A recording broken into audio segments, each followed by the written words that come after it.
Welcome to Vacuum Forming 201. First step, plan your mold, then carve your mold. Balsa is a very good material for making molds for vacuum forming. Start your plan out. In this case, remove everything where the windscreen is going to be and sand a balsa block to fit into that hole. Now take that balsa block, cut it, sand it to the shape that you want it to be for the final windscreen. Now add a little bit of filler. Once you have your mold together, this will give a little bit of overlap for the plastic windscreen to set on the outer parts of the frame of your plane. Notice here that this mold, after it's been made, will not quite fit into the hole anymore because of the filler at the front and the back and the bottom of it, and it gives me the overlap for the plastic.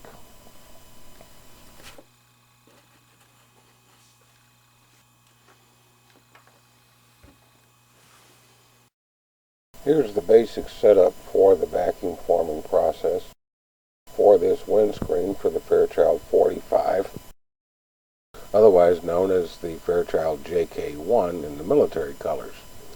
If you notice over to your right here, we have the mold for the vacuum forming. All right, we've got the plane that it's going to go on.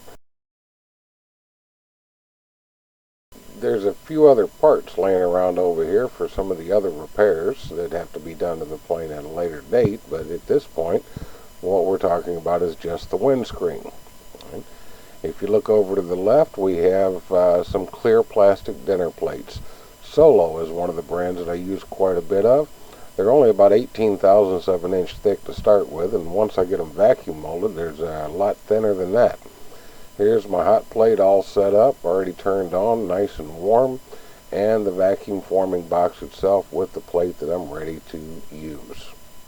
Next step is to prepare the plate to fit into the vacuum forming frame. Pretty simple matter to cut the edges off to where it's kind of square. It doesn't have to be anything exact here, just so long as it fits into the frame to where it just needs to fit into the frame.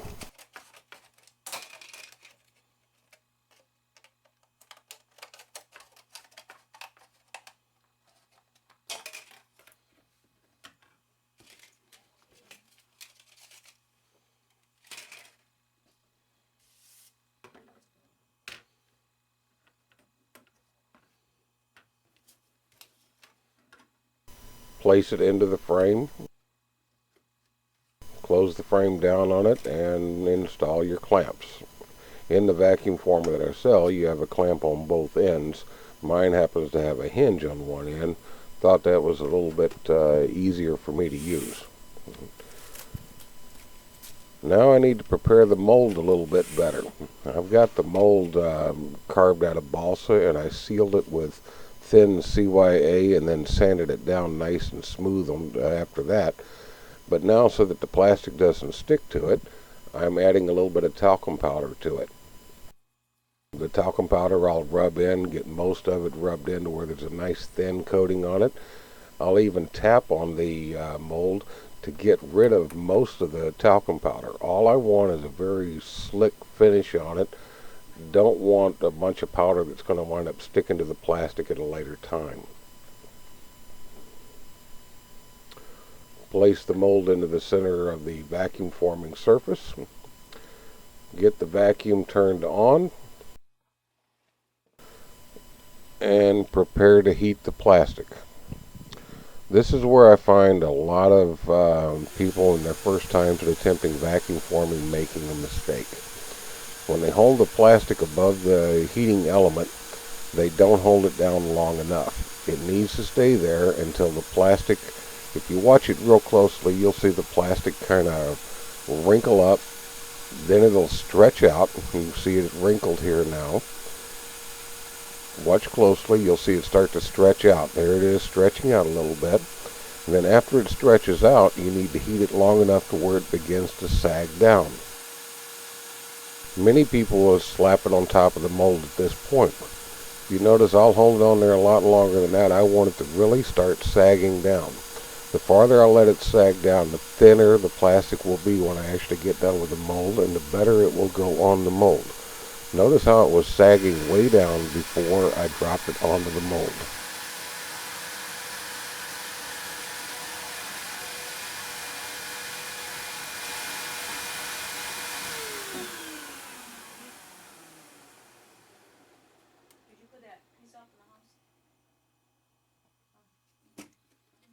I think it's time I backed up a little bit here and stressed that a little bit more.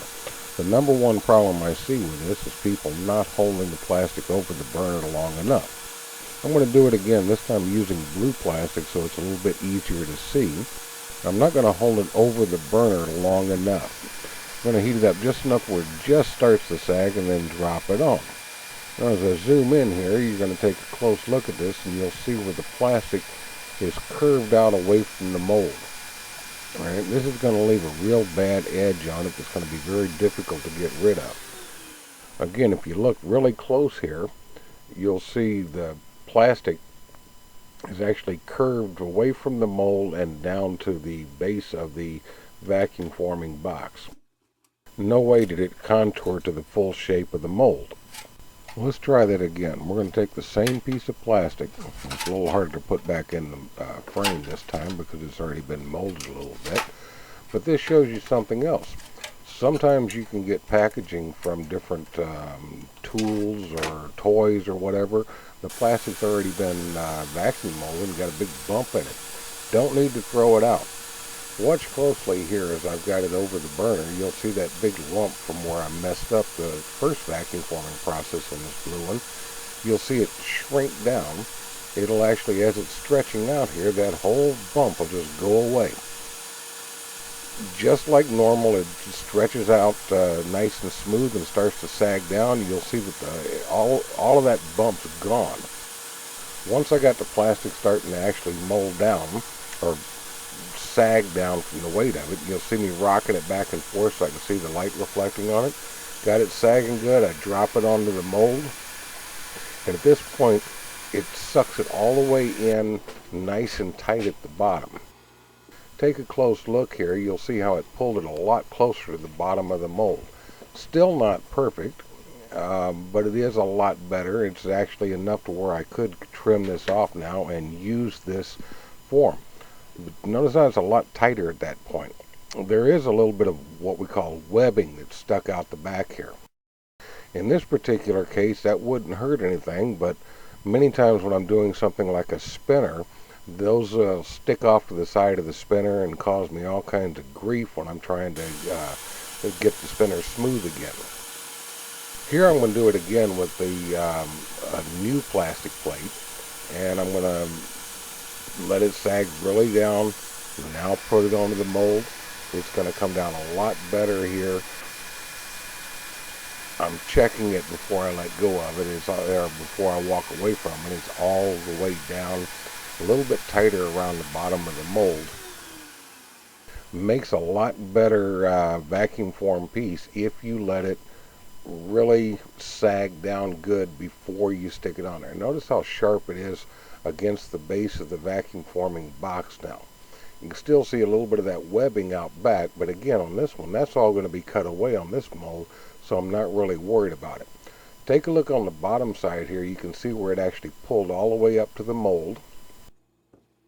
Again, sort of a nice crisp edge between the mold and the top of the vacuum forming box. There's that webbing from underneath. And again, that's going to be cut away on this one, so it wouldn't really matter. But on a lot of other ones, that could cause you some trouble. There is something that we can do that would get rid of all that, and that's going to be in the next step here. Again, take a look how close it is to it. It's pretty good on this one. I could actually use this for the canopy that I'm working on now. Certain ones it would be really bad. Here, take a close look at my mold this time. I've done something different. I actually raised it up a little better than 1/2 of an inch off of the platform. It's very simple. I took 4 pieces of 1/8 inch balsa, glued it together, and then put a little 1/16 part on the bottom of it to where it's raised up in the air, And notice this is a lot smaller than the actual mold itself. It's got a good enough base where it's not going to tip over, but it's smaller than the mold. The idea here is when I vacuum form this, I want the plastic to actually be able to suck all the way around the mold and suck underneath the mold a little bit. This is going to do a number of things for me. Number one, it's going to stretch the plastic even more so the plastic is thinner on the finished product. Now watch again here as I do this. I'm going to hold it over the heating element for quite a while here. If you look closely, you'll see me kind of rocking the frame back and forth a little bit. What I'm doing there is I'm looking at the light reflecting off of it so I can see when it starts to sag down. When this plastic starts to sag down enough, I can actually shake it up and down, and I can watch the plastic bounce up and down inside the frame. I want it to be soft. The softer it is, the better it's going to mold. Now, I don't want, again, to sag all the way down and touch the burner. Don't do that. You get a mess. Once I get it really starting to sag down and I can see it moving way down low, I'll drop it onto the form. At this point, I also feel real quickly to make sure I did it right. Otherwise, it's something I just do. But take a good look here. You see how the plastic actually pulled underneath the form? That's going to make it nice and crisp to the edge of the mold here. Flip it over and look underneath. You can see how it's contoured all the way underneath and fitting real tight to the edge of the mold. Now I can take a pair of scissors and I can trim that off, trim the plastic off, and get it down. I'm not going to try and get real close at this point. I just want to trim the plastic off to get the bulk of it out of the way. There's plastic still going to be kind of undercut underneath the mold. Something that I've learned to do a long time ago, and this is something that will help out a lot of you. Get this bulk plastic out of the way, and then go get your sanding block. Take the sanding block, and you can actually sand the plastic away right down to your form, getting a very nice edge on it. Many times I don't sand all the way through because I don't want to get into the form. I'll sand it down enough to where it's really thin at this point, and then take my little cuticle scissors and trim it off, and I can trim it right to the edge of the form. In certain items, I've sanded it all the way down and I can just tear the plastic off at the sanding mark. But most times I'll take my trimming cuticle scissors here and slice off the last of it.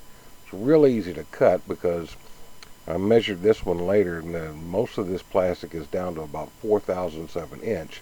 And then after the sanding, I can't measure that part of it, but it's very, very thin, very, very soft, and easy to cut away with the scissors. And I've got it trimmed up, set it on the model, and once I get it onto the model, I can actually glue it into place, and then I'm going to cover the edges up with tissue paper as I get back to finishing up this model. I hope that you have enjoyed this demonstration of vacuum forming 201.